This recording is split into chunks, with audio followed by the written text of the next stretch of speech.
नमस्कार. आवाज न्यूज मध्ये आपलं स्वागत. मी राजेश बारणे. आज आपण ज्या विषयावर चर्चा करणार तो विषय आहे 10वीचा निकाल कोर्टात, आता खरी परीक्षा शिक्षण मंत्र्यांची. हा विषय घेण्यामागचं कारण असं आहे की रद्द झालेल्या परीक्षा पुन्हा घ्याव्यात यासाठी कोर्टाने राज्य शासनाला बऱ्याच फटकारलेला आहे. अनेक प्रश्न उपस्थित केलेले आहेत. त्या प्रश्नांविषयी आपण बोलणार आहोत. त्याचबरोबर या सगळ्या निर्णयामुळे आज पालक आणि विद्यार्थी यांची असलेली मानसिकता, याच्यातनं पुढे काय पर्याय असतील आणि एकंदरच सगळ्यांची झालेली मनस्थिती, या सगळ्या विषयावरती आपण बोलणार आहोत.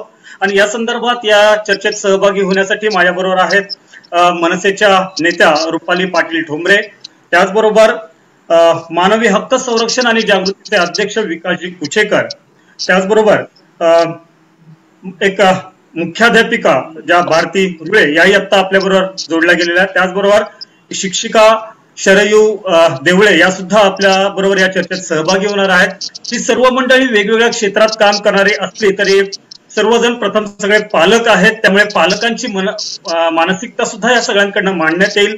त्याचबरोबर आज राज्य शासनासमोर असलेली मनस्थिती या विषयावर सगळे चर्चा करतील. त्याचबरोबर या चर्चेमध्ये माझ्याबरोबर सहभागी आहेत आवाज न्यूजचे संपादक आकाश भोसले. या सगळ्या विषयावर चर्चा करण्यापूर्वी सर्वात आधी मी जातो देवळे मॅडमकडे. मॅडम, आपण शाळेमध्ये शिकवता, एकंदर अनेक मुलांशी हा निर्णय आल्यानंतर आपला संपर्क होत असेल, पालकांशी संपर्क होत असेल, एकंदर हा जो निर्णय आला आहे की पुन्हा या परीक्षा रद्द केल्या त्याचा पुनर्विचार करावा आणि याचा मुलांच्या मानसिकतेवरती, पालकांवरती होणारा परिणाम याविषयी थोडक्यात सांग.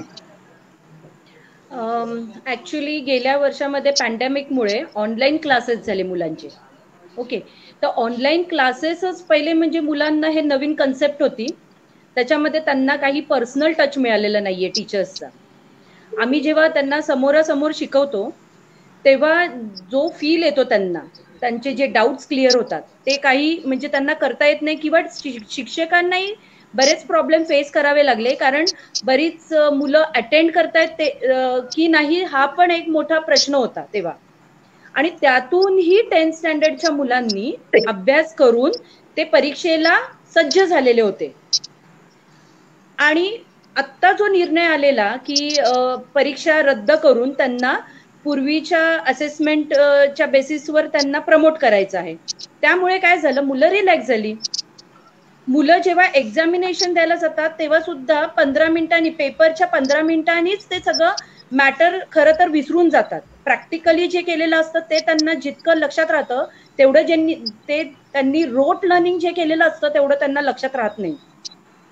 आणि आता जर त्यांची परीक्षा घ्यायला सांगितली पुन्हा, तर तुम्ही इमॅजिन करू शकता त्या मुलांवर काय म्हणजे परिस्थिती होणार आहे की त्यांना पुन्हा जाऊन एवढं सगळं रिवाइज करणं किती कठीण आहे.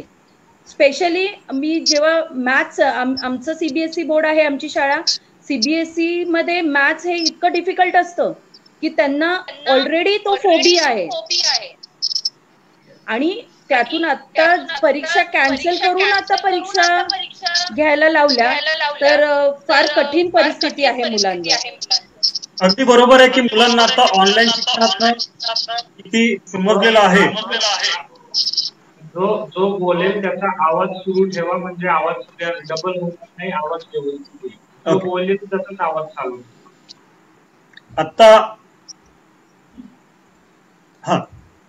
आता जर का आपण बघितलं तर म्हणजे हा अनुभव सगळ्यांनाच आहे. ऑनलाईन शिक्षणात मुलांना किती समजलंय हे याचा मोजमाप करणं तसं थोडं अवघड आहे. परंतु एकंदरच आता जी काही ही द्विधा मनस्थिती आहे या संदर्भात शासनाची होत असलेली अडचण आणि पालक आणि विद्यार्थ्यांसमोरची समस्या, या सगळ्या विषयाकडे कशा पद्धतीने बघता आपण, याविषयी थोडक्यात विकासजी कुचेकर आपण आपलं मत मांडावं.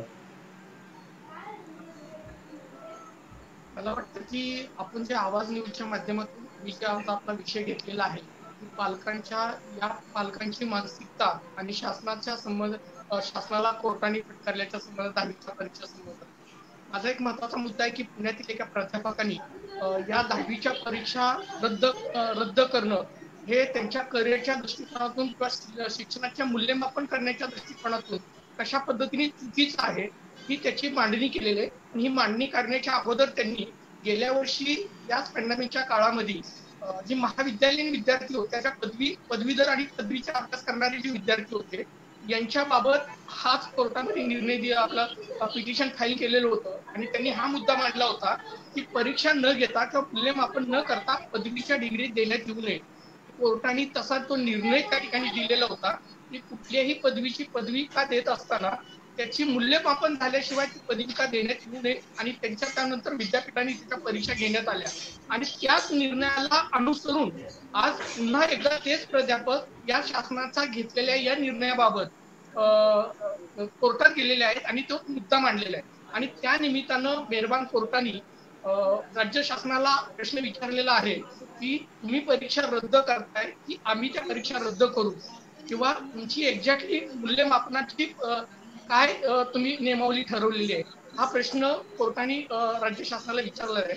मुळातच गेल्या अनेक महामारीच्या संकटामुळं आपल्याला माहित आहे की शिक्षण व्यवस्था आणि माननीय शिक्षण मंत्री वर्षाताई गायकवाड यांनी वेळोवेळी विद्यार्थ्यांच्या भवितव्याच्या दृष्टिकोनातून धरसोड वृत्तीची भूमिका आपल्याला घेताना नेहमीच दिसलेली आहे. मग त्या मुलांच्या फी बाबतच्या असू द्या, मुलांच्या शैक्षणिक बाबतच्या अडचणी असू द्या, त्या मुलांच्या या शाळांच्या फीच्या वसुलीच्या संदर्भातल्या काही गोष्टी असू द्या, या सर्व गोष्टीवरती शिक्षण विभाग आपला पूर्णपणे गोंधळलेला आहे.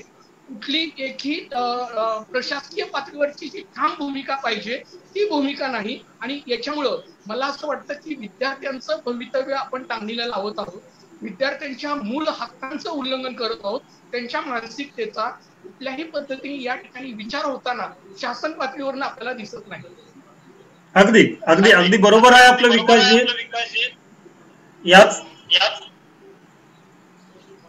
याच विषयाला घेऊन आपण पुढे जाऊयात. आपल्या बरोबर एक शाळेच्या मुख्याध्यापिका भारती रुळे इथे आहेत. त्याही आपल्याला त्यांच्याकडनं आपण जाणून घेऊयात की हे वर्षभर शाळा चालवताना त्यांच्यासमोर आलेल्या अडचणी, शासनाकडनं त्यांना मिळालेल्या गाईडलाईन्स किंवा आज पालक आणि विद्यार्थी यांची मनस्थिती काय आहे किंवा या परीक्षांसंदर्भात जे निर्णय होत आहेत त्या संदर्भात त्यांचे अनुभव काय. भारती रुळे,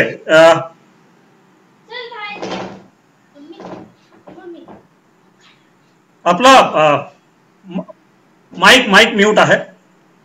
आपल्याला सगळ्यांना माहिती आहे की कोरोनाची अचानक उद्भवलेली परिस्थिती आणि त्यामुळे जे संकट जगासमोर निर्माण झाले, संपूर्ण जगासमोर संकट निर्माण झालेलं आहे. आणि अशा परिस्थितीमध्ये आपण गेल्या वर्षी पाहिलं की मार्च 2020चा इयत्ता 10वीचा भूगोलाचा पेपर आपल्याला कॅन्सल करावा लागला. पण त्यांचं जे इव्हॅल्युएशन झालं त्यामध्ये बाकीचे सब्जेक्टचे घेतलेले होते पेपर्स, त्यामुळे त्यांना ते इव्हॅल्युएशन करता आलं आणि बाकीच्या ऍडमिशन प्रोसेस इझी झाल्या. पण आता त्याच्यानंतर एप्रिल म्हणजे 22 मार्चला लॉकडाऊन झालं. त्याच्यानंतर पुढे काय हा प्रश्नचिन्ह प्रत्येकासमोर होतं, प्रत्येक शाळेसमोर होतं, शिक्षकांसमोर होतं. आणि त्यावेळेला मग आम्ही असा विचार केला की आपली मुले जे 10वीला गेले, जे नववी विद्यार्थी पास होऊन 10वीला गेलेले आहेत, तर त्या विद्यार्थ्यांचं काय. पण कोरोना कधी जाईल, नेमकं काय पुढे वाढून ठेवलेलं आहे याची कल्पना कुणालाच नव्हती. आणि त्यानुसार आम्ही मग डिसिजन घेतला की आपल्या 10वीच्या विद्यार्थ्यांसाठी आपण ऑनलाईन लेक्चर सुरूच करायचे. त्यामुळे बऱ्याचशा अडचणी आल्या. त्यामध्ये मग ऍप इन्स्टॉल करणं असेल, शिक्षकांना ट्रेनिंग असेल, या सगळ्या गोष्टी. पण शिक्षकांनी ते आत्मसात केलं आणि आम्ही एकदाचे विद्यार्थ्यांसाठी ऑनलाईन लेक्चर सुरुवात केली. जून महिन्यापासून रेग्युलर सगळ्या विद्यार्थ्यांसाठी लेक्चर सुरुवात झाली, आपल्याला माहिती आहे, 1ली ते 10वी पर्यंत. पण त्या संदर्भातलं फक्त गव्हर्नमेंटचं एक लेटर आम्हाला आलं होतं की ज्या ठिकाणी ऑनलाईन लेक्चर्स पॉसिबल आहे तिकडे तुम्ही ऑनलाईन घ्या आणि ज्या ठिकाणी फिजिकली पॉसिबल असेल तिकडे फिजिकली घ्या. पण त्याच्यानंतर ज्या काही अडचणी आल्यात, फॉर एक्झाम्पल आता कुणाकडे घरामध्ये एकच मोबाईल, अँड्रॉइड मोबाईल असेल, काही घरांमध्ये 2-3 विद्यार्थी असतील तर त्यांचे लेक्चरचं टायमिंग सेम असेल तर त्या मुलांना लेक्चर अटेंड करता आलं नाही. काही ठिकाणी रेंजचा प्रॉब्लेम होता, काहींचा इकॉनॉमिकल लेवल, त्या सगळ्या गोष्टी कन्सिडर करता या सगळ्या अडचणी आम्हाला फेस कराव्या लागल्या. आणि 50% अटेंडन्स या मुलांची या लेक्चर्सला असायची. त्याच्यानंतर जून महिन्यामध्ये गव्हर्नमेंटचं लेटर आलं. त्याच्यानंतर पुढे काय हे प्रश्नचिन्ह होतच. पण आपण शिकवतोय, ऑनलाईन लेक्चर्स घेतोय, ऑगस्ट महिना उजाडला. पण आम्ही ठरवलं होतं की मुलांचं इव्हॅल्युएशन करणं गरजेचं आहे, त्यांचं असेसमेंट झालं पाहिजे. आणि म्हणून आम्ही आमच्या लेवलवरती असं डिसिजन घेतलं की आपल्याला जेवढं पॉसिबल असेल त्या पद्धतीने आपण मुलांच्या ऑनलाईन एक्झाम घेऊया. आणि त्या पद्धतीने आम्ही असेसमेंट सुरू केलं, सीसी पॅटर्ननुसार फॉर्मेटिव्ह इव्हॅल्युएशन सुरू केलं. त्याच पद्धतीने 10वीची आम्ही गुगल क्लासरूमला परीक्षा सुद्धा घेतल्या. पण सगळ्या शाळांचं असं झालेलं नाही. आपण जर ग्रामीण भागातला विद्यार्थी समोर ठेवला तर ग्रामीण भागातल्या विद्यार्थ्यापर्यंत ह्या सगळ्या सोयी सुविधा उपलब्ध झालेल्या नव्हत्या. आणि अशा परिस्थितीमध्ये या सगळ्या अडचणींना तोंड देत वर्षभर शिक्षकांनी अक्षरशः म्हणजे सोमवार ते शनिवार पूर्ण आठवडा या शिक्षकांनी लेक्चर्स घेतले, शिक्षकांनी मेहनत घेतली. आणि जे काही सिन्सिअर स्टुडंट्स होते ज्यांनी खरोखर म्हणजे अटेंड करता आले लेक्चर त्यांनी ते अटेंड केलेलं आहे. पण मला एक खेदाचा मुद्दा सांगावासा वाटतो की फक्त 50% अटेंडन्स या विद्यार्थ्यांची असायची. आणि अशाही परिस्थितीमध्ये ह्या सगळ्या गोष्टी आम्ही केल्या. त्याच्यानंतर गव्हर्नमेंटनी परीक्षा घ्या असंही कधी आम्हाला लेटर पाठवलं नाही किंवा वेगवेगळ्या ऍक्टिव्हिटीज तुम्ही कंडक्ट करा असंही कुठलाही आम्हाला फॉर्म्युला त्यांनी दिलेला नाही असेसमेंटचा. पण कसं असतं की काही ठिकाणी एक शाळा करते बाबा ह्या गोष्टी ह्या एका शाळेमध्ये होतात ना आपणही करूया विद्यार्थ्यांसाठी. म्हणजे विद्यार्थी हित डोळ्यासमोर ठेवून आम्ही जेवढ्या गोष्टी करण्याचा प्रयत्न करता येईल तेवढ्या सगळ्या विद्यार्थ्यांसाठी केल्या. त्यांचं इंटरनल असेसमेंट करण्याचा प्रयत्न केला. पण सगळ्या शाळांना अगदी ग्रामीण भागातल्या शाळा जर आपण बघितल्या तर त्यांना सहज शक्य झालेलं नाहीये. त्यामुळे अशा पद्धतीने ह्या सगळ्या गोष्टींचं अडचण हे करत प्रत्येक विद्यार्थ्याकडे लक्ष देण्याचा शाळेचा प्रयत्न होता तो सुद्धा त्यांनी केलेला आहे.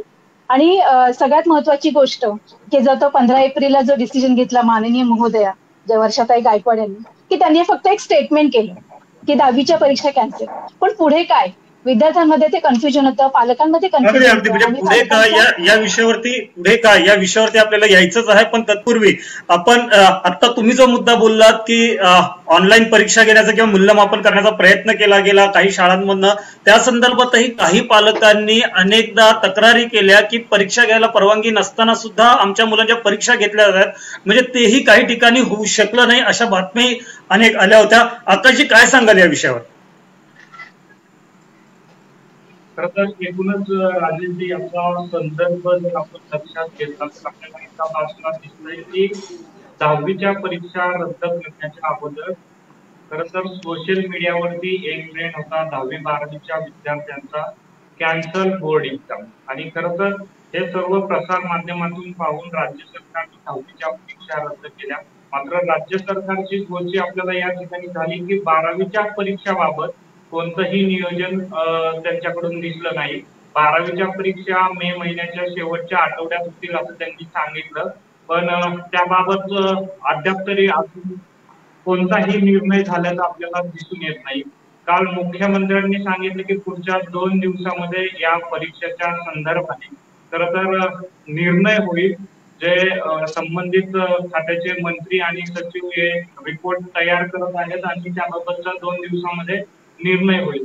आता राज्य सरकारने आपल्याला एका बाजूला दिसतंय की पालकांची आणि विद्यार्थ्यांची मनस्थिती लक्षात घेऊन तर 10वीची परीक्षा रद्द केली. मात्र आता धनंजय कुलकर्णी यांनी मुंबई हायकोर्टामध्ये जी याचिका दाखल केली त्याच्यावरती काल परवा सुनावणी झाली आणि या सुनावणीमध्ये राज्य सरकारवरती कोर्टाने जे काही ताशेरे ओढलेले आहेत ते सुद्धा खरं तर आपण लक्षात घेणं महत्वाचं आहे. कोर्टाने हे सुद्धा नमूद केलंय की 12वीच्या परीक्षा होणार आहेत मग 10वीच्याच परीक्षा रद्द का केल्या. खरं तर याचा सुद्धा विचार होणं महत्वाचं आहे. आणि खरं तर आपण थोडंसं मागे गेलो तर आपल्याला लक्षात येईल की ऑनलाईन एज्युकेशनचा जो काही खेळखंडोबा झालेला आहे ग्रामीण भागामध्ये पाण्यामध्ये ऑनलाईन एज्युकेशन खरं तर त्याचा तेवढा फायदा ते ऑनलाईन एज्युकेशनच्या विद्यार्थ्यांपर्यंत पोहोचलंय का. आणि हा सर्व विचार करून कदाचित राज्य सरकारने हा निर्णय घेतलेला असतो. आता राज्य सरकारची गोष्ट आहे जरी परीक्षा घेतल्या तरी सुद्धा एक वर्ग असा आहे की परीक्षा नको आणि जर परीक्षा नाही घेतल्या तर परीक्षा घ्या म्हणून सांगत. अगदी बरोबर आहे. मध्यंतरी आपण बघितलं की अनेक विद्यार्थ्यांनी कॅन्सल बोर्ड एक्झाम हा हॅशटॅग चालू ठेवला होता. तर आता सुद्धा काही पालकांचं किंवा विद्यार्थ्यांचं म्हणणं आहे की आता परीक्षा नको तर अनेक जण म्हणतात परीक्षा हवेत. अशी द्विधा मनस्थिती ही सरकार समोर आहे. रुपालीताई मला तुम्हाला विचारायचं आहे आपण एका राजकीय पक्षाच्या पदाधिकारी आहातच त्याचबरोबर एक पालकही आहात. तर या दोन्ही दृष्टिकोनातनं आपण या संपूर्ण निर्णयाकडे आणि या विषयाकडे कशा बघता?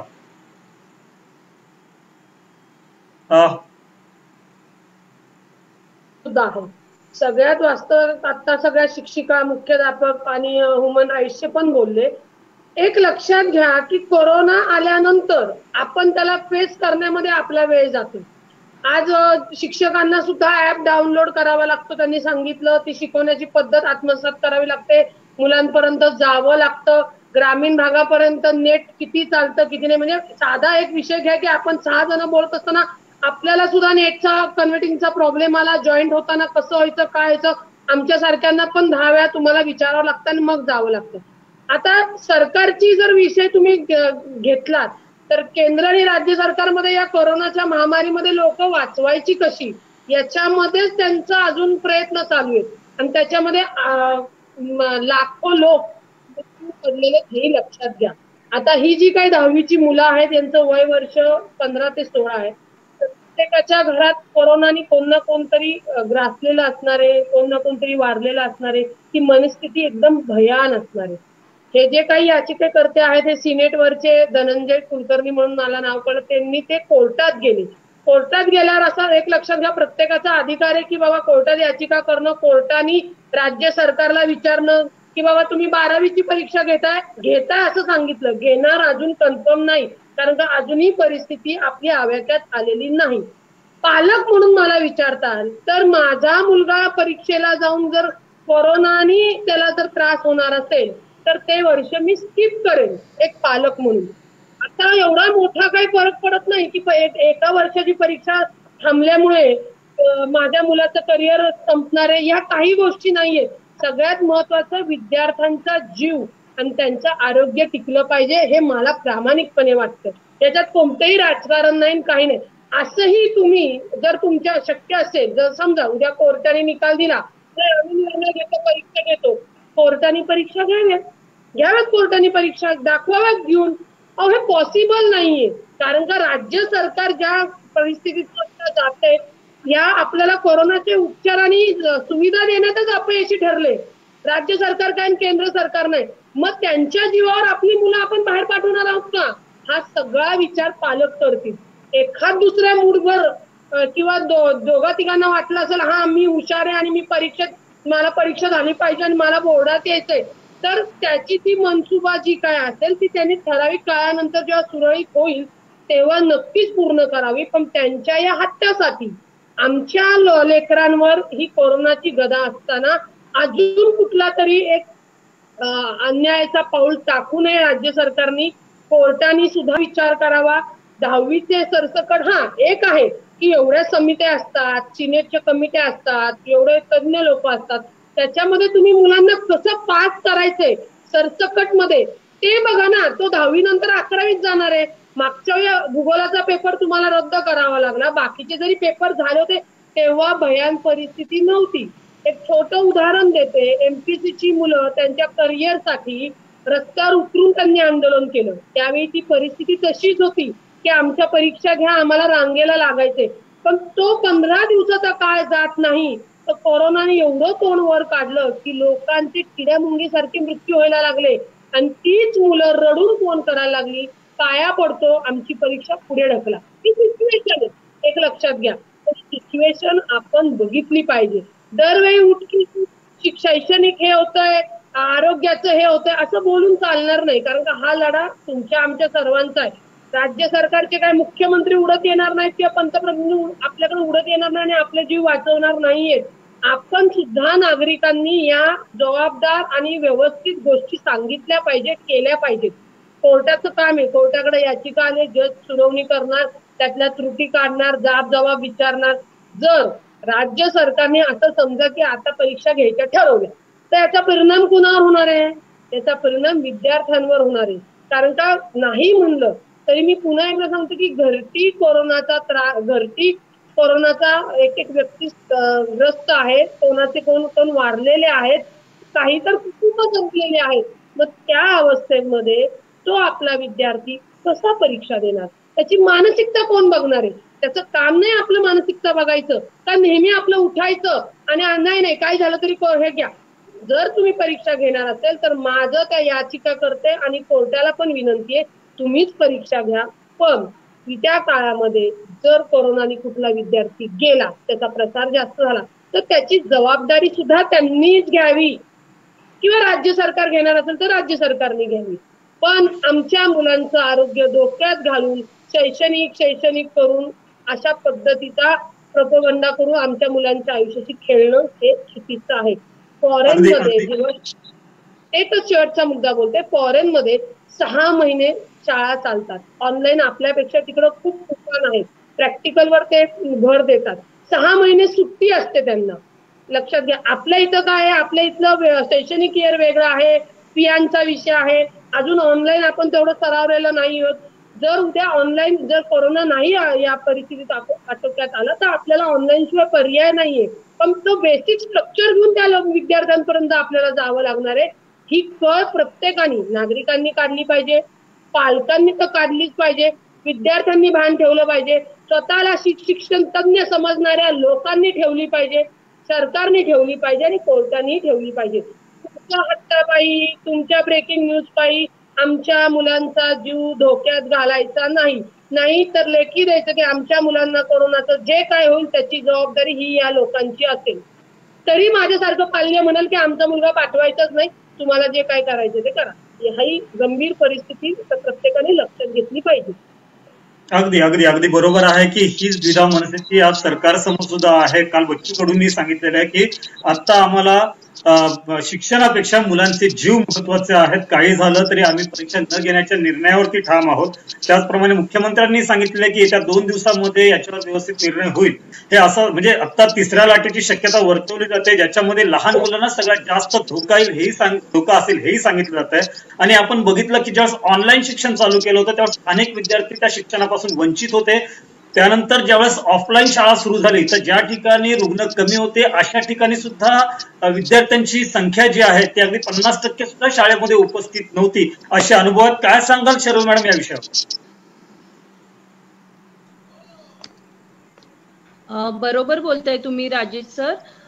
काय जेव्हा आपण तो निर्णय घेतला की शाळा चालू कराव्यात तेव्हा तुम्ही जर पाहिलं असतं तर मुलं म्हणजे अक्षरशः घाबरत शाळेमध्ये पहिले सुरुवातीला येत होते. त्यानंतर काय झालं की मुलांमध्ये एक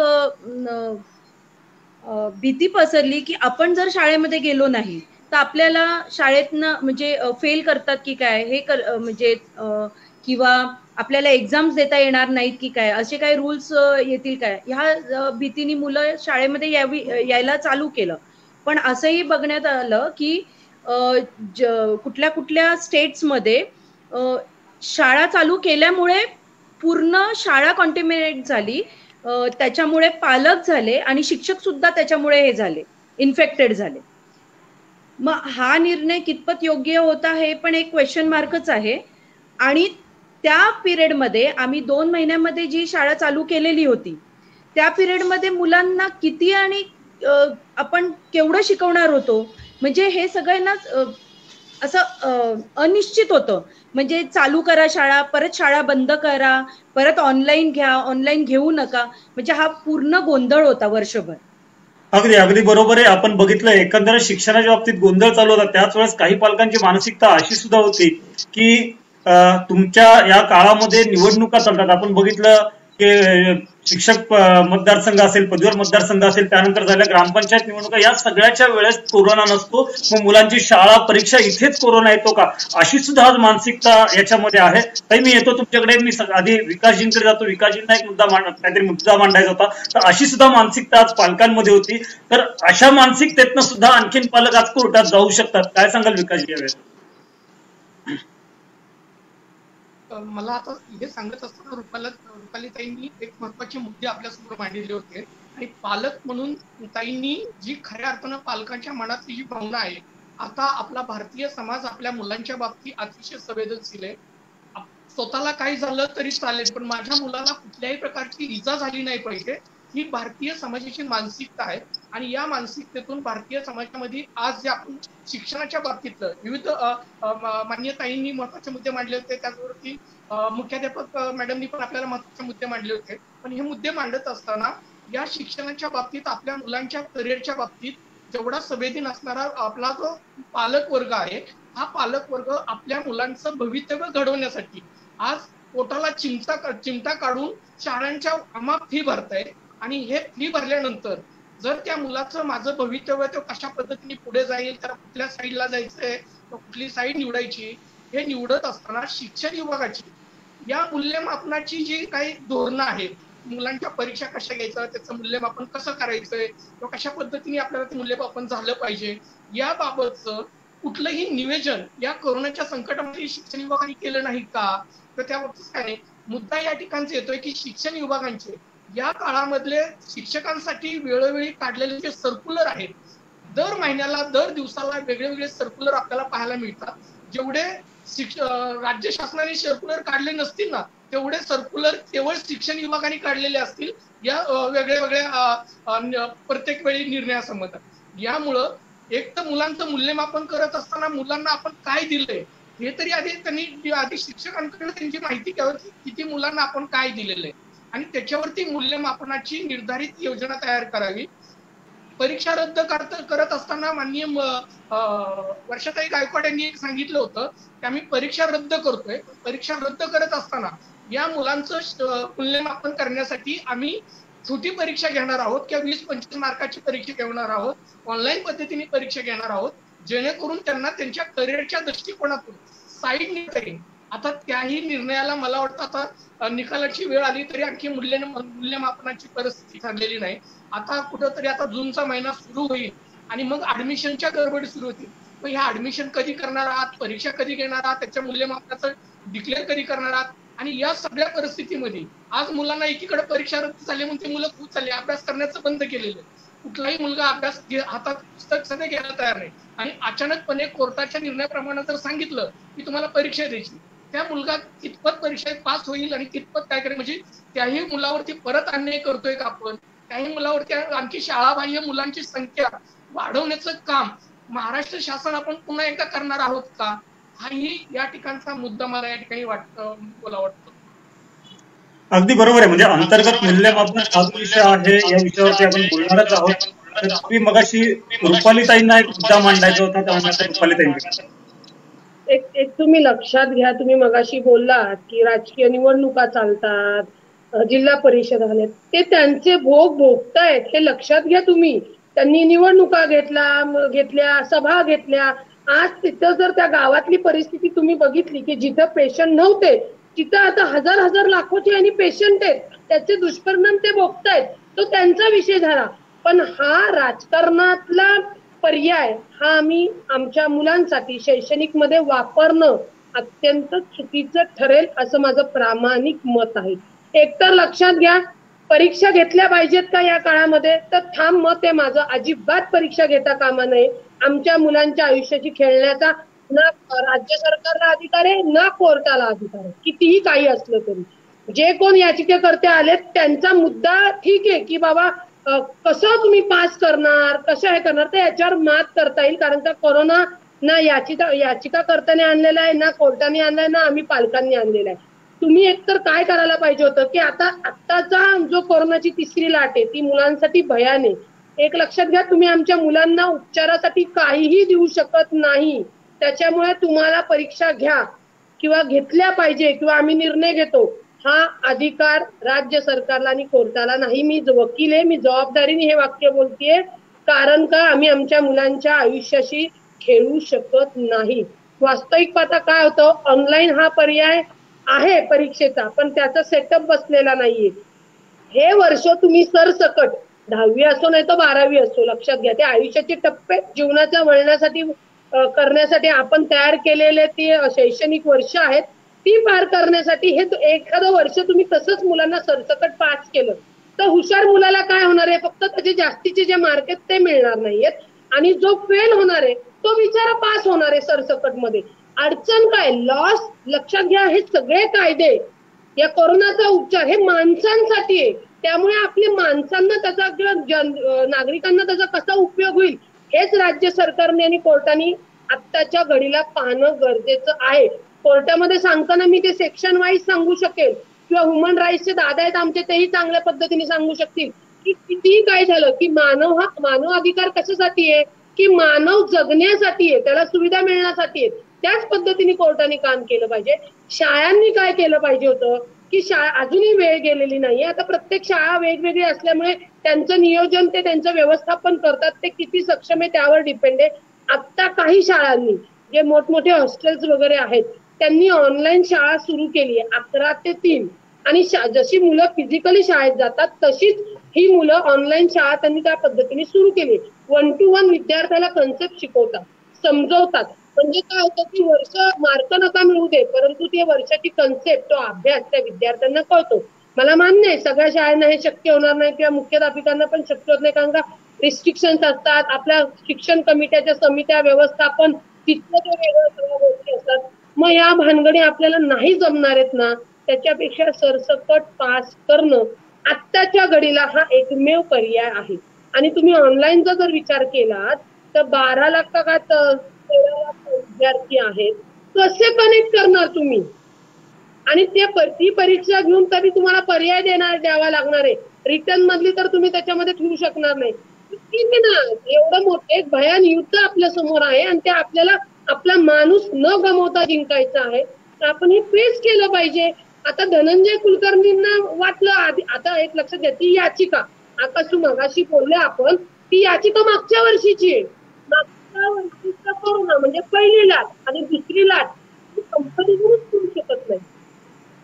केसला म्हणून बघितलं ठीक आहे, परंतु मला वाटतं ते जज जे आहेत त्यांनाही कायद्याचं तेवढं ज्ञान असणार आहे आणि त्यांनी तेवढी प्रॅक्टिकली परिस्थिती बघून जज लोक निर्णय देतात. ते आता ठीक आहे, पहिली स्टेप जे म्हणून विचारलं राज्य सरकारला, राज्य सरकार काय ऍफिडेविट करते का. आणि वर्षा गायकवाड ज्या शिक्षण मंत्री आहेत, माझं त्यांना म्हणणं आहे की तुम्ही जशा डिमांड येतील तशा तुम्ही अजिबात मान्य करू नका. म्हणजे त्याचा इफेक्ट काय होतो की 10 वेळा त्यांना नोटिफिकेशन काढावं लागतं. आपल्या विद्यार्थ्यांसाठी जे चांगलं आहे, विद्यार्थ्यांचा जीव वाचतोय ना, तुम्ही ठामपणे तो निर्णय घेतला पाहिजे. ऑटोमॅटिकली पालक विद्यार्थी त्याच्यासोबत उभे राहणार. परीक्षा घेणं आत्ताच्या काळामध्ये अत्यंत धोकादायक आहे. माझ्यासारखा पालक म्हणेल की माझा मुलगा नाही 10वी आपल्या वर्षी झाला तरी चालेल, 2 वर्षांनी होऊ दे, पण माझा मुलगा सुखरूप कोरोनामुक्त समोर माझा जिवंत असेल, हेच माझं शैक्षणिक इयरचं माझं पासिंग इयर असेल असं समजलं. आणि बहुतांश पालक हेच समजणार, हे तुम्ही लक्षात घ्या. त्यामुळे ही 10वीची परीक्षा होता कामा नये. अगदी अगदी म्हणजे अनेक पालकांचं आज हे म्हणणं आहे. आता जसं तुम्ही सुचवलं की ऑनलाईन शिक्षण किंवा आज जर का आपण बघितलं 10वीची 16 लाख मुलं आहेत तर 12वीची 14 लाख मुलं यावर्षी परीक्षेला बसणार आहेत. या सगळ्या मुलांना एकाच वेळेस कनेक्ट करणं आणि ऑनलाईन परीक्षा घेणं हे सुद्धा मोठं संकट आहे. कारण की आज आपलं पूर्ण इन्फ्रास्ट्रक्चर जर का बघितलं तर ऑनलाईन शिक्षण हे फक्त एका वर्गासाठी मर्यादित असतं. तिथे सर्व मुलं एका वेळेस कनेक्ट होऊ शकत नाही. तर एवढी लाखो मुलं एका वेळेस कनेक्ट होऊन त्यांची परीक्षा घेणं हे तर मोठं दिव्य असेल. आता मी पुन्हा एकदा जाणार आहे भारती रुळे यांच्याकडे. मला सांगा की आता मगाशी जे आपलं बोलणं चाललं होतं की इथून पुढे काय किंवा अंतर्गत मूल्यमापन किंवा पुढे 10वीची परीक्षा 10वीत सरसकट पास केल्यानंतर पुढे मुलांना ऍडमिशन कसं, तर या सगळ्या गोष्टींकडे एक मुख्याध्यापक म्हणून आपण कशा पद्धतीने पाहता? आपला माईक बंद आहे. एक मुख्याध्यापक म्हणून असं प्रामाणिक मत आहे की प्रत्येक विद्यार्थ्याचं हे असेसमेंट झालंच पाहिजे. किंवा असेसमेंट शिवाय, कारण आपल्याला जी ऍडमिशन प्रोसिजर आपल्याला करायची आहे 11वीला, की जी अतिशय महत्वाची आहे, विद्यार्थ्यांच्या आयुष्यातला एक महत्वाचा टप्पा आहे, की सायन्स फॅकल्टी आहे, कॉमर्स आहे, आर्ट्स आहे, तर त्यांच्या मार्कांवरती ह्या सगळ्या गोष्टी अवलंबून असतात. आणि जर त्या विद्यार्थ्याचं इंटरनल म्हणजे कुठलंही असेसमेंट जर झालं नसेल तर त्या विद्यार्थ्यांना ऍडमिशन कुठल्या बेसिसवर दिला, हा पहिला प्रश्न. आता ज्या काही शाळा आहेत की ज्यांनी ऑनलाईन लेक्चर्स घेतले, ज्यांनी इंटरनल असेसमेंट केले, ठीक आहे, त्या विद्यार्थ्यांचे ते मार्क्स आपण कन्सिडर करू शकतो ऍडमिशनसाठी. But what about the rest of the students, those didn't appear for online lectures असो, ज्यांनी ऑनलाईन लेक्चर्स अटेंड केलेले नाहीयेत किंवा ज्यांनी परीक्षा सुद्धा दिलेली नाहीयेत, पूर्ण ब्लँक आहेत ते विद्यार्थी. मग अशा विद्यार्थ्यांच्या बाबतीत काय करायचं, हा एक महत्वाचा प्रश्न आहे. आणि सगळ्यात महत्वाची मगाशी ज्या मॅडम म्हणाल्या की राज्य सरकारने जेव्हा एखादा स्टेटमेंट आपण करतोय किंवा एखादी गोष्ट सांगितली जाते तेव्हा तुमचा पूर्ण फॉर्म्युला तुमच्याकडे असणं गरजेचं आहे. ज्या पद्धतीने सीबीएसई, आता मला वाटतं 15 एप्रिलला हा डिसिजन झाला, त्यांनी डिक्लेअर केलं की एक्झाम कॅन्सल, पण त्याच्या अगोदर सीबीएसईने हे डिक्लेअर केलेलं होतं किंवा आयसीएसई बोर्डाने सांगितलं होतं की त्यांच्या एक्झाम कॅन्सल, पण त्यांच्याकडे एक फॉर्म्युला होता, त्यांनी इंटरनल असेसमेंट केलेलं होतं. आणि सगळ्यात महत्वाची गोष्ट मला या ठिकाणी सांगायची वाटते की आपण सीबीएसई आणि स्टेट किंवा आयसीएसई किंवा आयबी ह्या बोर्डाचं कंपॅरिझन करू शकत नाही. कारण सीबीएसई मध्ये, आयबी मध्ये किंवा आयसीएसई मध्ये शिकणारा विद्यार्थी त्याचा इकॉनॉमिकल त्याची लेवल आणि आपल्या स्टेट बोर्डामध्ये शिकणाऱ्या विद्यार्थी जो अगदी ग्रामीण भागापर्यंत आपण पोहोचण्याचा प्रयत्न केला तर तो विद्यार्थी, तर ती तफावत नक्कीच असणार आहे. त्यामुळे आपण त्यांचं कंपॅरिझन करू शकत नाही किंवा त्यांनी इंटरनल असेसमेंट वरती मार्क्स द्यायचं ठरवलं तर ते आपण करू शकत नाही, कारण आपल्याकडे हजारो प्रश्न आहेत. आता मी माझ्या शाळेच्या बाबतीत जर म्हटलं तर फक्त 80% विद्यार्थ्यांनी परीक्षा दिलेली आहे ज्यांचं आम्ही इंटरनल असेसमेंट केलेले वर्ष. पण त्या 20% विद्यार्थ्यांचं काय, मग त्यांना कुठल्या बेसिसवरती आपण ऍडमिशन देणार आहोत, हा पण एक महत्वाचा प्रश्न आहे. त्यामुळे थोड्याशा गोष्टी, त्यांचा तो जो इव्हॅल्युएशनचा फॉर्म्युला आहे हा राज्य सरकारने वेळोवेळी, शिक्षण विभागाने या सगळ्या गोष्टींकडे अतिशय गांभीर्याने घेणं गरजेचं होतं. त्यांनी विद्यार्थी डोळ्यासमोर न ठेवता फक्त शिक्षकाच्या बाबतीत, मगाशी सर जे म्हणाले की दर दिवसाला एक GR शिक्षकांच्या बाबतीत, शिक्षकांना बोलवा, 50% उपस्थिती ठेवा, पण व्हॉट अबाउट स्टुडंट्स, तुम्ही लोकांनी विद्यार्थ्यांकडे किंवा त्या शिक्षकाकडे, विद्यार्थ्याकडे लक्ष दिलेलं नाहीये. त्यांचं इव्हॅल्युएशन कसं करायचं हा तुमच्याकडे फॉर्म्युला नाहीये. आणि तुम्ही जेव्हा स्टेटमेंट करता तेव्हा मुलांमध्ये आणि पालकांमध्ये जे कन्फ्युजन होतं त्यावेळेला मग आम्हाला उत्तरं देता येत नाही. कारण मी आता पालकांशी पण चर्चा केली तर बऱ्याच पालकांचं असं म्हणणं आहे की परीक्षा झाल्या पाहिजे, काही पालकांचं म्हणणं आहे की परीक्षा नाही झाल्या पाहिजे. पण आता शक्य नाहीये ते, मुलांची मानसिकता नाहीये की तुम्ही पुन्हा बोर्डाचे पेपर त्या पद्धतीने घ्याल, शक्य नाहीये, हे मला सुद्धा माहितीये की इट इज नॉट पॉसिबल. ठीक आहे, तुम्ही आता त्यांनी मध्ये एक सर्व्हे घेतला, ते पण आता बघा डिसिजन झाला 15 एप्रिलला, 15 एप्रिल ते 8 मे एवढा कालावधी गेला, त्याच्यानंतर ते सर्व्हे पाठवतात त्या मुलांकरता की बाबा आपण OMR पद्धतीने किंवा MCQ टाईप पद्धतीने जर एक्झाम घेतली तर त्यासाठी किती विद्यार्थी तयार आहेत, किंवा मुख्याध्यापकांना त्यांनी सर्व्हे पाठवला. म्हणजे तुम्ही लेटर काही देत नाही आहात, कुठलाही गाईडलाईन्स देत नाहीत, कुठल्याही इन्स्ट्रक्शन्स देत नाही इव्हॅल्युएशनच्या बाबतीत, आणि अचानक आम्हाला प्रश्न विचारताय की तुम्ही इंटरनल असेसमेंट करू शकता का. आता ही वेळ तर निघून गेली, पूर्ण वर्ष निघून गेले, आता ज्या शाळांनी केलेलं नाही त्या विद्यार्थ्यांचं इंटरनल असेसमेंट तुम्ही कसं करू शकणार आहात. ठीक आहे, काही शाळांनी केलं, आपण त्या शाळांचं महाराष्ट्रातल्या सगळ्या शाळा आपण कन्सिडर केल्या तर 100% पॉसिबलच नाही. मग अशा विद्यार्थ्यांचं काय, कारण आपल्याला 3 महत्वाचे घटक आपल्याला डोळ्यासमोर ठेवायचे, एक म्हणजे विद्यार्थी, एक शिक्षक आणि एक पालक. जे विद्यार्थी ज्यांनी सिन्सिअरली पूर्ण वर्षभर लेक्चर असे अटेंड केले, काही मुलं मेरिटमध्ये आहेत की ज्यांना वाटते की आपण JEE किंवा ITI वगैरे IIT मध्ये वगैरे ऍडमिशन घ्यावीत आणि त्या पद्धतीने प्रिपरेशन करावं, मग त्या मुलांच्या मानसिकतेवर त्याचा परिणाम झाला. ऍव्हरेज मुलांचं ठीक आहे, ती मुलं पास होणार आहेत, त्यांना आनंदच झालाय की बाबा ठीक आहे परीक्षा कॅन्सल आहे. माझंही म्हणणं तेच आहे की बोर्डाच्या परीक्षा आता होता कामा नयेत, इट इज नॉट पॉसिबल, त्या घेऊ पण नाही, कारण मुलांचं हित किंवा मुलांचा जीव आपल्याला सगळ्यांना महत्वाचा आहे.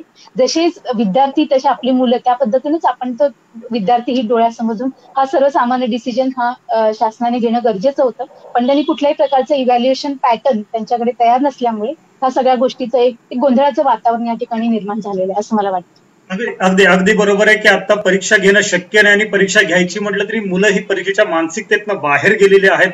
1 महिन्यापूर्वी त्यांना कळले परीक्षा होणार नाही, त्यामुळे मुलांनी आता कुठलाही मुलगा म्हणजे किती हुशार असला तरी तो आता परीक्षा देण्याच्या मनस्थितीत नाही, पूर्ण त्या वातावरणात बाहेर गेलेले आहेत.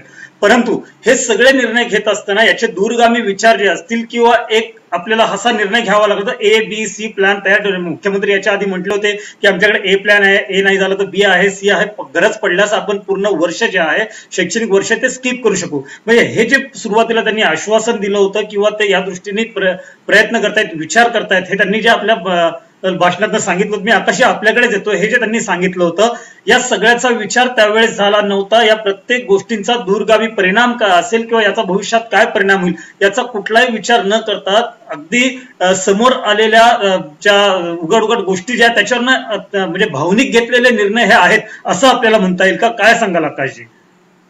मला याच विषयाच्या अनुषंगाने बोलायचं होतं, कारण काल परवा जे हायकोर्टामध्ये सुनावणी झाली आणि खरं तर ही सुनावणी झाली असती तर अशा प्रकारच्या चर्चा आपल्याला या माध्यमांमध्ये आणि इतर माध्यमांमध्ये दिसल्या असत्या का. खरं तर या सुनावणीमधलं कोर्ट जे म्हटलेलं आहे ते सुद्धा आपण लक्षात घ्यायला हवं की 12वीच्या परीक्षा घेण्याच्या नियोजनात आपण आहात, मात्र एका बाजूला तुम्ही 10वीच्या परीक्षा रद्द केलेल्या आहेत. हे स्टेटमेंट सुद्धा आपण कोर्टाचं नीट लक्षात घ्यायला हवं. आता आपल्याला एका बाजूला दिसतंय की राज्य सरकार एका बाजूला तुम्ही परीक्षा घ्यायच्या घ्या किंवा रद्द करायच्या तर करा, पण तुम्ही ठाम राहा किंवा तुम्हाला परीक्षा काही कालावधीनंतर कोरोनाचा हा काळ थोडा थांबल्यानंतर आटोक्यात आल्यानंतर जर परीक्षा घ्यायच्या तर त्याबाबत तुम्ही तसं ठामपणे सांगा की 2 महिन्यानंतर एकूणच कोरोनाची परिस्थिती बघून आपण निर्णय घेऊ. मात्र आपल्याला दिसतंय की राज्य सरकार, शिक्षण मंत्री जे आहेत अशा प्रकारचा कोणताही निर्णय आपल्याला घेताना दिसत नाहीये. सरसकट 10वी पास, जसं मॅडमच्या बोलण्यातून आलं की सरसकट 10वी पासचा आपला निर्णय झाला, पण पुढे ऍडमिशनचं काय त्याबाबत उपाययोजना म्हणून आपण काय बोललेलो आहोत का. आज सुनावणी झाली, आज आपण माध्यमांमध्ये चर्चा करतोय, पण 10वी परीक्षा रद्द झाल्याचा निर्णय 1 महिना उलटून गेला. आता ऍडमिशन बाबतच्या काही उपाययोजना म्हणून त्याबाबत आपल्याला काही नियमावली आल्याचं दिसून येत आहे का, तर आपल्याला तशी नियमावली दिसून येताना दिसत नाहीये. महत्वाचा आणखी एक मुद्दा की आता विद्यार्थी जे आहेत की आता अभ्यासाच्या वातावरणातून बाहेर आलेले आहेत. विद्यार्थ्यांची जी एक मागणी होती की परीक्षा कॅन्सल, बोर्ड एक्झाम, आता ही याचिकेच्या निमित्ताने खरं तर आता राज्य सरकारला काही विचार करावा लागणार आहे. आणि आता जी सूत्रांच्या माहितीनुसार जसं माध्यमांना माहिती मिळते की राज्य सरकार तरी ह्या परीक्षा रद्दवरतीच ठाम आहे. याबाबत आता पुढच्या 2 दिवसांमध्ये संबंधित खात्याचे सचिव आणि संबंधित खात्याचे मंत्री निर्णय घेतील, पण ठाम निर्णय हा राज्य सरकारकडून आपल्याला दिसत नाही. अगदी बरोबर आहे की आज ठाम निर्णय तर निर्णय घेत असताना विकासजी मी आपल्याकडे देतोय, हा निर्णय घेत असताना जे काही एक ठोस पुढचं प्लॅनिंग जनतेसमोर ठेवायचं असेल कुठे ठेवताना दिसत नाहीये आणि त्याच्यामुळे कुठेतरी आज ही द्विधा परिस्थिती निर्माण होते. विकासजी काय सांगाल? राजेशजी, आपल्याला कल्पना आहे का आपल्याला आपल्या भारतीय समाजावरती चित्रपटाचा मोठा प्रभाव पडतो असं म्हटलं जातं आणि चित्रपटामध्ये दाखवलेल्या काही घटना भारतीय समाज मनाचे प्रतिबिंब असतात असंही म्हटलं जातं. आपल्याला कल्पना आहे की आपल्याकडे एक मराठी मध्ये एक चित्रपट आलेला होता, भरत जाधवांचा चित्रपट होता, शिक्षणाचा आईचा घोप या नावाचा एक चित्रपट होता. आणि या चित्रपटामध्ये शिक्षणाच्या आणि मूल्यमापनांच्या परीक्षा कशा पद्धतीच्या असाव्यात किंवा कशा पद्धतीने त्या घ्याव्यात या संबंधीचं भाष्य त्या चित्रपटातून केलेलं आपल्याला दिसतं. आणि हेच भाष्य आता खऱ्या अर्थानं मला वाटतं की तो चित्रपट एकदा महाराष्ट्र शासनाच्या सर्व मंत्र्यांना परत एकदा दाखवण्याची अपेक्षा आहे आणि पुन्हा त्या दृष्टिकोनातून चित्रपटावरून त्या पद्धतीने निर्णय करावा असं मला त्या ठिकाणी वाटतं. दुसरा मुद्दा आकाश सरांनी जो सांगितलेला आहे त्या मुद्द्याच्या अनुषंगाने येऊ शकतो मी की आपली जी परीक्षा 10वीची परीक्षा रद्द करण्याचा जो निर्णय आहे हा निर्णय कधी झाला की जेव्हा केंद्र शासनाने सीबीएसई बोर्डाच्या परीक्षा रद्द केलेल्या आहेत त्यावेळेस हा निर्णय सीबीएसई बोर्डाच्या केंद्राच्या परीक्षा रद्द झाल्या, केंद्राने रद्द केल्या, त्या धर्तीवरती महाराष्ट्र शासनाने त्यालाच लागून हा निर्णय घेतला. पण महाराष्ट्र शासन याच्यामध्ये परत एकदा गोंधळलेलं दिसतं. जसं आपल्याला मुख्याध्यापक मॅडमनी सांगितलं की महाराष्ट्र शासनाने परीक्षा रद्द केल्या तर मग विद्यार्थ्याकडनं सर्वे करायची गरज काय की आपण एमकेशू परीक्षा घेतल्या त्या परीक्षेचा हा फॉर्मॅट वापरला तर तुम्ही परीक्षा द्यायला तयार आहात का किंवा तुम्ही असं करू शकता का. मग हे जी त्यांनी परत त्यांचा फीडबॅक घेण्याचा जो प्रयत्न केलेला आहे हा प्रयत्न कशासाठी होता हाही प्रश्न त्या ठिकाणी पडतोय. दुसरं जसं आकाशजी सरांनी म्हटलं की आपण 12वीच्या 14 लाख विद्यार्थ्यांच्या परीक्षा घेण्याच्या किंवा नाही घ्यायच्या याची आपण तयारी करत आहोत, याच्यामध्ये आणखी कुठली स्पष्टता नाही. 12वीचे विद्यार्थी आजही शासनाकडे अर्थहात करत आहेत. काही विद्यार्थ्यांचा आपल्याला कल्पना आहे की काही मागे विद्यार्थ्यांनी या परीक्षेच्या टेन्शन आणि त्याचं शिक्षण त्याला ऑनलाईन पद्धतीने मिळालं नाही म्हणून आत्महत्या केल्याच्याही काही घटना आपल्याला दिसत आहेत. मग याच्यावरनं आपल्याला मला असं म्हणायचंय की परत एकदा आपण आपली शिक्षण प्रणाली नव्यानं बदलत असलेली का होईना त्या प्रणालीला एकत्र करून मला असं वाटतं की एक शिक्षणाचं नवं धोरण आता खऱ्या अर्थानं या संकट काळानं आपल्याला ठरवण्याची एक संधी निर्माण करून दिलेली आहे.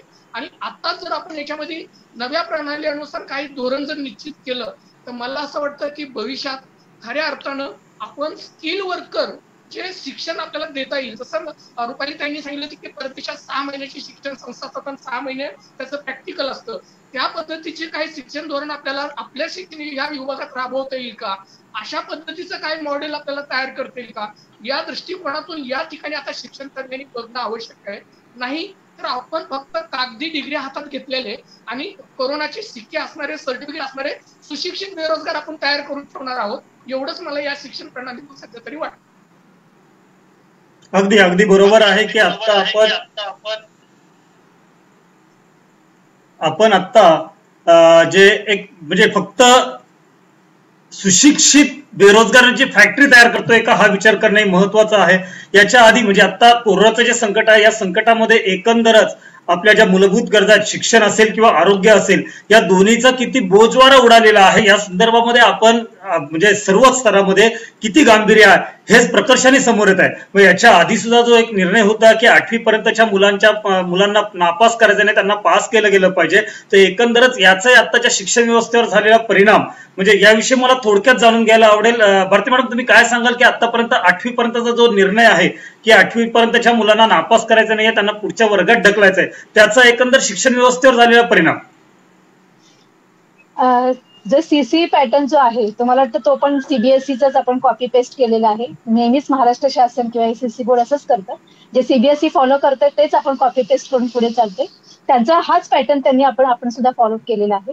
होतंय काय की सीसी पॅटर्न मध्ये सगळी मुलं प्रमोट होतात ते पुढच्या वर्गांमध्ये आणि परीक्षांचं गांभीर्य म्हणजे रिटर्न टेस्ट जे आपण घेतोय किंवा रिटर्न जे इव्हॅल्युएशन करतोय त्याचं थोडंफार गांभीर्य कुठेतरी कमी झालेलं आहे. पालकांनाही त्याचं गांभीर्य थोड्याफार प्रमाणामध्ये राहिलेलं नाहीये की ठीक आहे आपला मुलगा आता 9वी पर्यंत पास होणार आहे त्यामुळे काय अभ्यास केला काय किंवा विद्यार्थ्याकडे लक्ष दिलं काय किंवा त्या विद्यार्थ्याने अभ्यास केला काय याच्याकडे कोणाचंही लक्ष नाहीये. फक्त शाळेची जबाबदारी आहे की ती प्रत्येक विद्यार्थ्याचं इव्हॅल्युएशन करून घेणं आणि ती शाळा ती जबाबदारी पार पाडत असते. पण हा जो सीसी पॅटर्न आहे नक्कीच त्याचं चांगल्या पद्धतीने आपण त्याचं हे करू शकतो. विद्यार्थ्यांचं मूल्यमापन करण्याचे वेगवेगळे टूल्स त्यांनी त्यामध्ये दिलेले आहेत आणि ते टूल्स वापरून आपण त्या विद्यार्थ्यांची सर्वांगीण जो विकास आहे त्या विद्यार्थ्यांचा तो नक्कीच आपण त्या अनुषंगाने करण्याचा प्रयत्न करू शकतो. पण त्याला कुठेतरी म्हणजे 100% आपल्याला आउटपुट मिळत नाहीये या गोष्टीतून. त्या मुलाचा सर्वांगीण विकास होण्याकरता ज्या ज्या गोष्टींची आवश्यकता आहे, आता जी आपली नवीन राष्ट्रीय शैक्षणिक धोरण जे आता येण्याचं चालू आहे, येण्याच्या मार्गावरती आहे, त्यामध्ये सुद्धा स्किल डेव्हलपमेंटवरती आपण सरकारने त्याच्यावरती जास्त जोर दिलेला आहे. पण प्रॅक्टिकल वर्क हा जो महत्वाचा मुद्दा आहे. आता मी बघते की लॅब्स वगैरे असतात तर मुलांना शक्यतो त्या लॅब्समध्ये प्रयोग करायला वगैरे बंदी केली जाते का तर बाबा नुकसान होईल किंवा काहीतरी प्रॉब्लेम क्रिएट होईल. म्हणजे प्रॅक्टिकल वर्क कमी आणि बाकीचंच काम जे आहे ते विद्यार्थ्यांकडून करून घेतलं जातं. आणि म्हणून हा जो सीसी पॅटर्न आहे तो जर इफेक्टिव्हली राबवला शासनाने किंवा प्रत्येक शाळेने तर त्याचा नक्कीच उपयोग त्या विद्यार्थ्यांच्या सर्वांगीण विकासासाठी होऊ शकतो. पण थोडंफार त्याकडे गांभीर्याने बघण्याची लक्ष आहे. अगदी अगदी बरोबर आहे. खरं तर आता आपण मुख्य 10वीच्या परीक्षांबद्दल बोलतोय, पण आता याच्यामध्ये एक दुर्लक्षित घटक असा सुद्धा आहे की जे 5वी 6वी 7वी म्हणजे 8वी पर्यंत जी मुलं आहेत की ज्या मुलांचा शिक्षणाचा पाया जो आहे की म्हणजे प्रत्येक कन्सेप्ट जी आहे ती पक्की या 5वी 6वी 7वी 8वी या गटांमध्ये होत असते, या वर्गांमध्ये होत असते. आज जवळजवळ 1.5 वर्ष झालं ही मुलं शिक्षणापासून लांब आहेत. ऑनलाईन शिक्षण बऱ्याच जणांकडे पोहोचलेलं नाहीये. तर आता या मुलांना इथून पुढे शिकताना म्हणजे या सगळ्या लॉकडाऊनचा परिणाम इथून पुढे शिकवताना किंवा या मुलांना शिकताना किती अवघड जाणार आहे? शरद मॅडम, आपण शाळेमध्ये शिकवत असताना काय काय अडचणी पुढे येतील असं तुम्हाला वाटतंय? ऑलरेडी जेव्हा आपण 8th स्टँडर्ड पर्यंत मुलांना प्रमोट करत होतो तर आपण जो गाळ होतो त्या गाळ म्हणण्यापेक्षा जे मुलं स्लो लर्नर्स म्हणू शकतो आपण, जे जास्त लवकर पिकअप करत नाही त्यांनाही आपण प्रमोट करत होतो कुठल्या ना कुठल्या बेसिसवर. ओके, तर ती मुलं ऑलरेडी 9th-10th ला आलेली आहेत आणि 9th-10th ला जेव्हा ती येतात ना मुलं तेव्हा ते कव्हर अप करू शकत नाही कारण त्यांना जो बेसिक कन्सेप्ट आहे ना तो क्लिअर नसतो.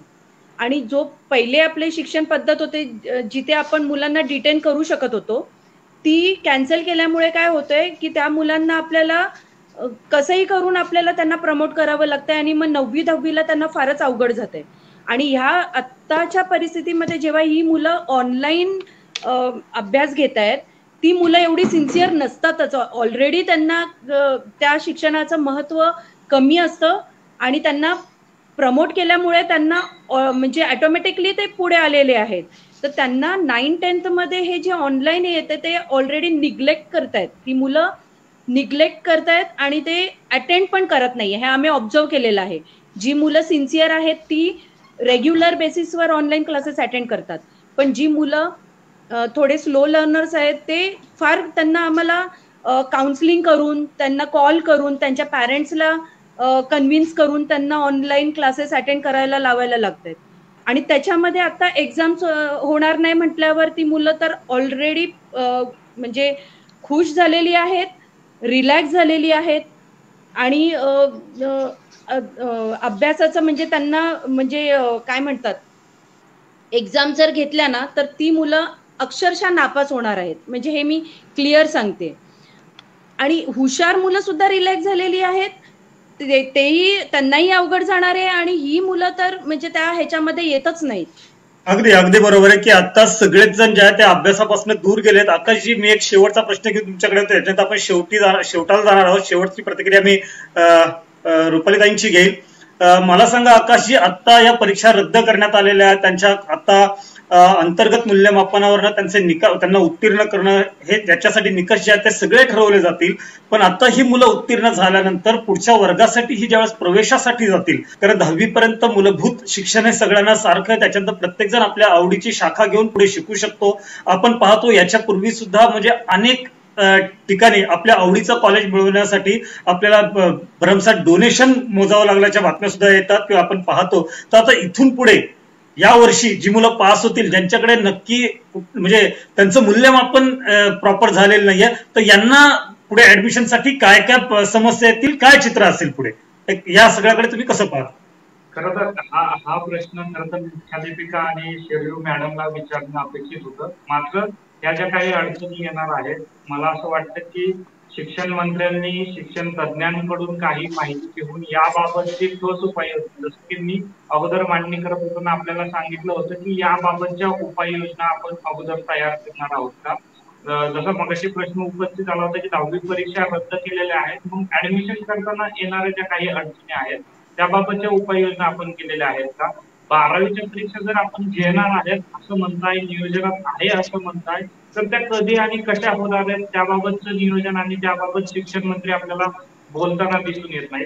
आता या चर्चेचा शेवट, जसं की आपण रुपाली ताईंकडे शेवटी जात आहे, आता त्या ऍडव्होकेट आहेत आणि त्या चांगलं सांगतील की आता पुढच्या 8 दिवसामध्ये राज्य सरकारला या सुनावणीबाबतची माहिती कोर्टाला द्यायची आहे. या परीक्षा जर रद्दच करायच्या आहेत, आता आपण एकूणच ज्या चर्चेमधून आपल्याला लक्षात येत आहे की मानसिकता आता विद्यार्थ्यांची नाहीये, पालकांची नाहीये. जर परीक्षा ह्या रद्दच पाहिजेत तर कोर्टामध्ये राज्य सरकारने काय सादर करायला हवं जेणेकरून ते कोर्टाला पटेल.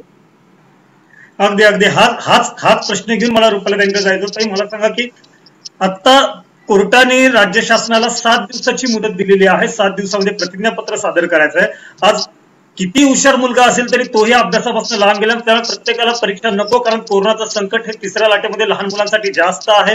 त्यामुळे राज्य शासनाने या प्रतिज्ञापत्रामध्ये कोणते मुद्दे सादर करणं अपेक्षित आहे असं तुम्हाला वाटतं, आणि एकंदरच आपण शिक्षण आणि आरोग्य या दोन्हीही व्यवस्था ज्या मूलभूत गरजा आहेत याच्यापासून किती प्रगती करणं आवश्यक आहे.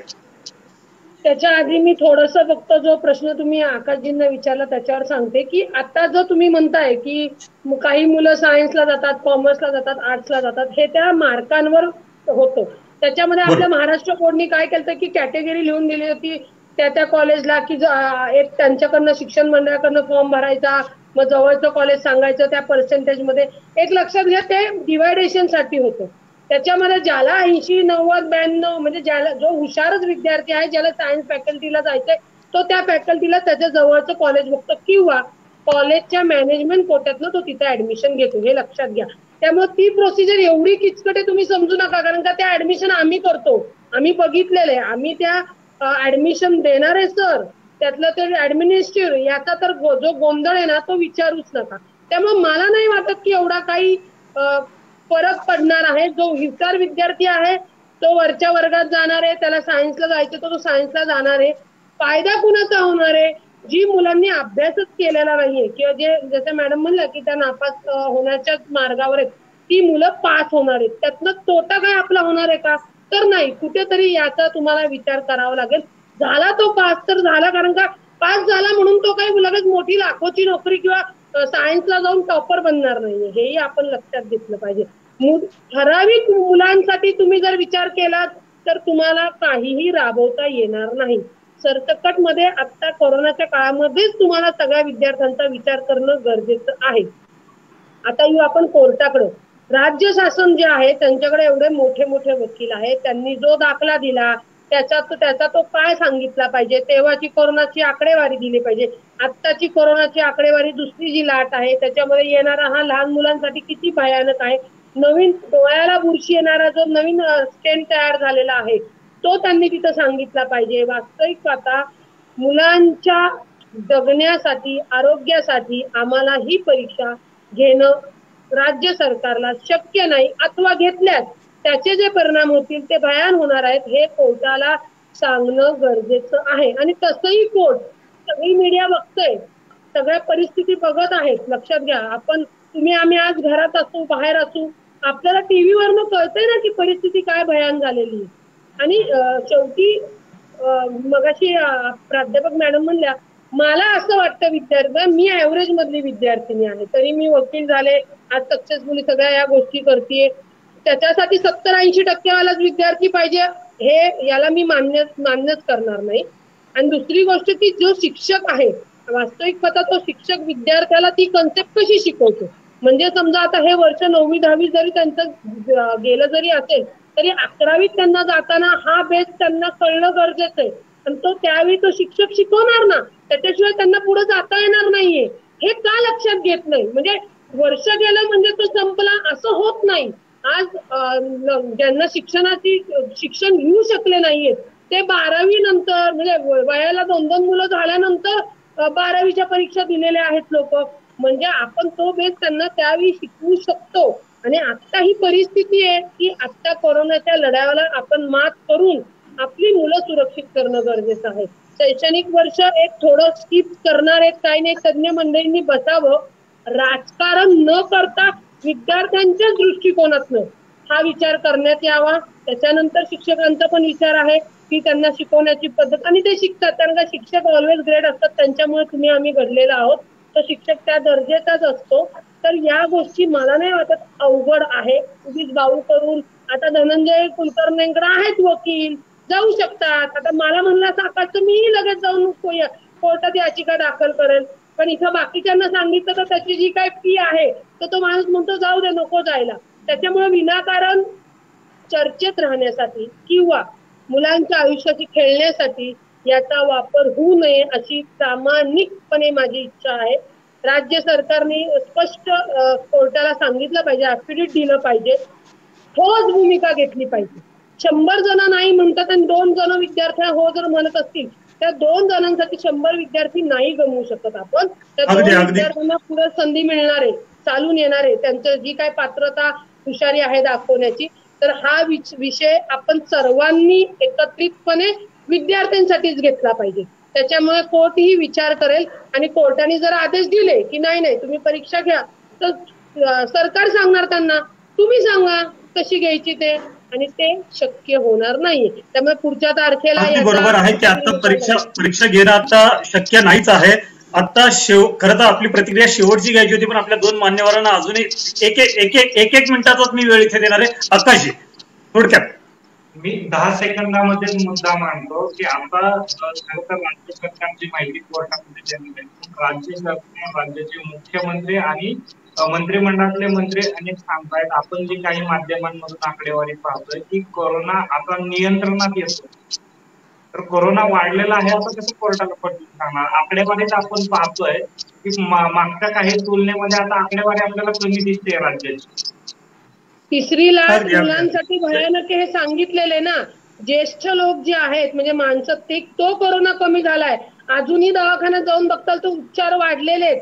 काही आकडे आता राजकारण येतं आकाश, याच्यामध्ये काही अगदी आकाशी बरोबर आहे. ताई म्हणतात तेही बरोबर आहे की म्हणजे ज्यावेळेस आकडेवारी कमी झाली होती असं लक्षात आल्यानंतर ग्रामपंचायतीच्या निवडणुका घेतल्या, त्याच्यानंतर वाढायला लागलेली संख्या जर का पुन्हा झालं तर ही सुद्धा भीती आज समोर आहे. ज्यावेळेस संख्या कमी झाली होती त्यावेळेस ऑफलाईन शिक्षणाला परवानगी दिली होती. 50% पालक सुद्धा आपल्या मुलांना शाळेत पाठवत नव्हते, हे आपणही पाहिलेलं आहे. त्यामुळे या विषयावरती आता संख्या खरंच कमी झाली आहे की टेस्टिंग कमी झाली हा एक वेगळा चर्चेचा विषय होईल. आता शेवटची प्रश्न शर्वे मॅडम, त्यानंतर मी कुचेकर सरांकडे येईल.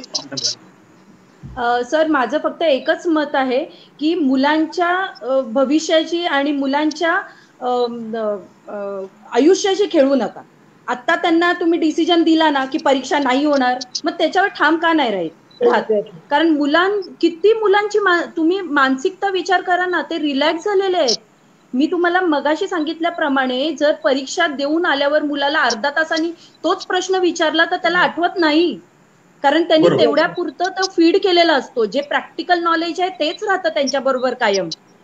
ओके, तर मुलांना तुम्ही प्रॅक्टिकल नॉलेज द्या. आता ऑनलाईन घेतोय ना, प्रॅक्टिकली जितकं शक्य होईल तेवढं शिकवा ना.